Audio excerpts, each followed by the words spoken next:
આગામી તહેવારોને અનુસંધાને તમામ પોલીસ કમિશનર અને પોલીસ અધિક્ષક સાથે વિડીયો કોન્ફરન્સ યોજતા રાજ્ય પોલીસ વડા રાજ્યના નાગરિકોને સુરક્ષિત અને શાંતિપૂર્ણ વાતાવરણમાં તહેવારોની ઉજવણી કરી શકે તે ઉદ્દેશ્ય સાથે રાજ્યના પોલીસ વડા વિકાસ સહાયે તમામ પોલીસ કમિશનર શ્રી અને પોલીસ અધિક્ષક સાથે એક વિડીયો કોન્ફરન્સનું આયોજન કર્યું હતું.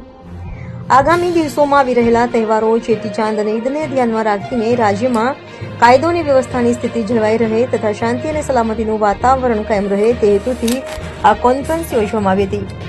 આ બેઠકમાં તહેવારો દરમિયાન સુરક્ષા અને શાંતિ જાળવવા માટે વિવિધ મહત્વના મુદ્દાઓ પર વિસ્તૃત ચર્ચા કરવામાં આવી હતી અને જરૂરી સૂચનાઓ આપવામાં આવી હતી.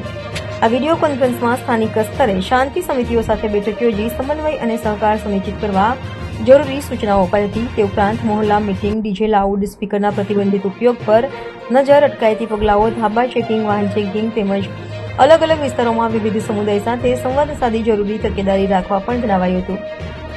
રાજ્યના પોલીસ વડાએ વિડીયો કોન્ફરન્સમાં તાકીદ કરી હતી કે ભીડભાડવાળી જગ્યાઓ અને ધાર્મિક સંસ્થાઓ પાસે જરૂરી બંદોબસ્ત રાખવો અને સંવેદનશીલ સ્થળોએ પૂરતી પોલીસ ફોર્સ મૂકીને સુરક્ષા આધારિત તેમજ ડ્રોન સર્વેલન્સ કરાવવું.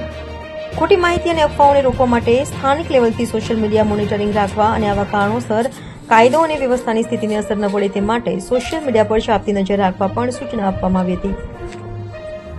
શહેર ગ્રામ્ય વિસ્તારમાં નાકા પોઈન્ટ્સ પર સઘન વાહન ચેકિંગ કરવા તેમજ ભીડભાડવાળા વિસ્તારોમાં પોલીસ તૈનાત કરી નિરીક્ષણ વધારવા અને સતત પેટ્રોલિંગ અને પોલીસ વાહનોની હાજરી લોકોમાં સુરક્ષાની ભાવના જાળવવા રાજ્યના પોલીસ વડા દ્વારા જણાવવામાં આવ્યું છે.